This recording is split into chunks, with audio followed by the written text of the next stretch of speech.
Hi, this is Paul from paulbevans.com. We are continuing our look at how to rule our results, really take control of our life and be what we need to be, do what we need to do, the right time in the right way, and really impact the lives of everyone around us. So law number 1 was control your time. Law number 2, control your thoughts. Law number 3, control your actions. Now, law number 4, to rule your results. Control your reactions. As we've talked about controlling your time, thoughts, and actions, those are things that center on us, but we can't control everything, and you certainly cannot control other people, because there's no telling what those crazy folks may say or do. They might say something like, you're wanting to do what? Make money online? Have you lost your mind? You're wanting to lose weight and shape up. Didn't you have that same goal last year? Quit dreaming. Get a real job. Look, maybe you just need to face reality. How do you react to stuff like that? Do you think they're right? Do you get angry and want to prove them wrong? You wonder why they pick on you? Do you wipe a tear and then think about giving it all up? Control, all of that.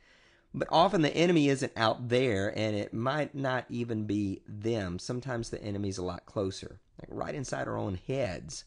That's why controlling our thoughts is so important. Sometimes it's a bright red hot donuts now sign at Krispy Kreme, and that's why we control our actions. Sometimes it's one more slap on the snooze button, and that's why we control our time. And if it's your head or donut or sleep that wins, there's a tiny reaction that can take place.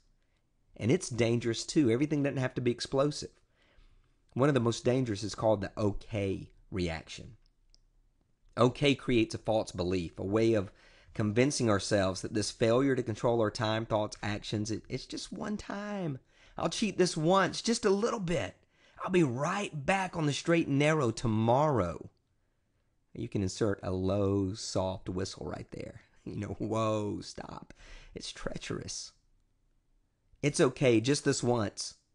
That will kill your dreams. It'll kill your resolutions. It'll kill your good intentions. It's okay just this once can turn into a chain reaction, and then it's all over. So whether you get angry at someone for attacking your dreams or you get lax and unintentionally drop them one donut at a time, both are failures to control your reaction. And the way that you deal with what's confronting you at the moment, the way that we focus on that can determine the outcome. Some things are major, some things are minor, but all are resolution deadly. All are results deadly. Reaction does not have to be unmeasured and unchecked. So we can protect ourselves from runaway recoil by doing 3 things.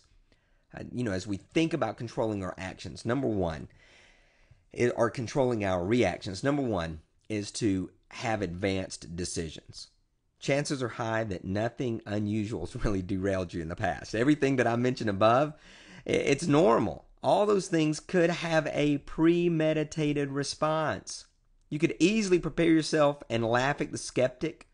You can call your mind a liar. And you can yell no at the donut. In fact, I'd like to suggest that. The next time that you're going by a donut shop, why don't you run in real quick and start screaming no to the donuts? Just to see what happens. I'm sure, nobody in a uniform will show up. You already know 90% of what you're going to come up against.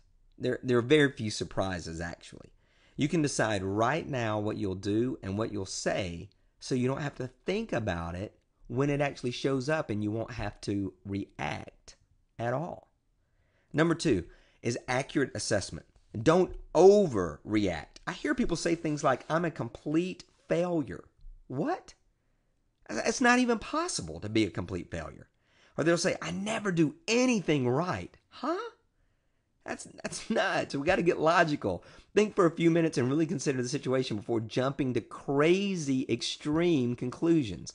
There are things you are doing right now. So don't forget about that. Don't think that one failure is able to spread against your whole life and discount everything that's ever been done or ever been said. That's nuts. Have an accurate assessment. And then arrest your emotions.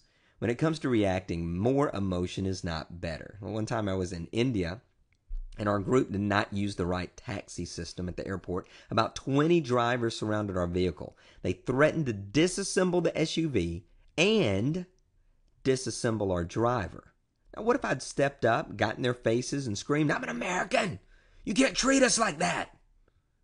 Yeah, I wouldn't be recording this right now. I couldn't let my emotions take advantage of the situation. It would have been crazy. It could have been deadly.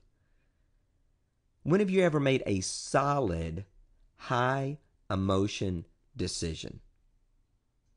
Now then, on the opposite side, when have you ever made a bad, high emotion decision? I'm betting that second list, it's way longer. I mean, way longer than the first list.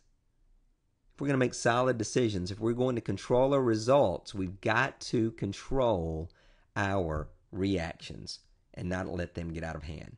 So control your time, control your thoughts, control your actions, control your reactions. Next time we'll look at the last law, law number 5. Hey, visit me online, paulbevans.com. Sign up for my newsletters.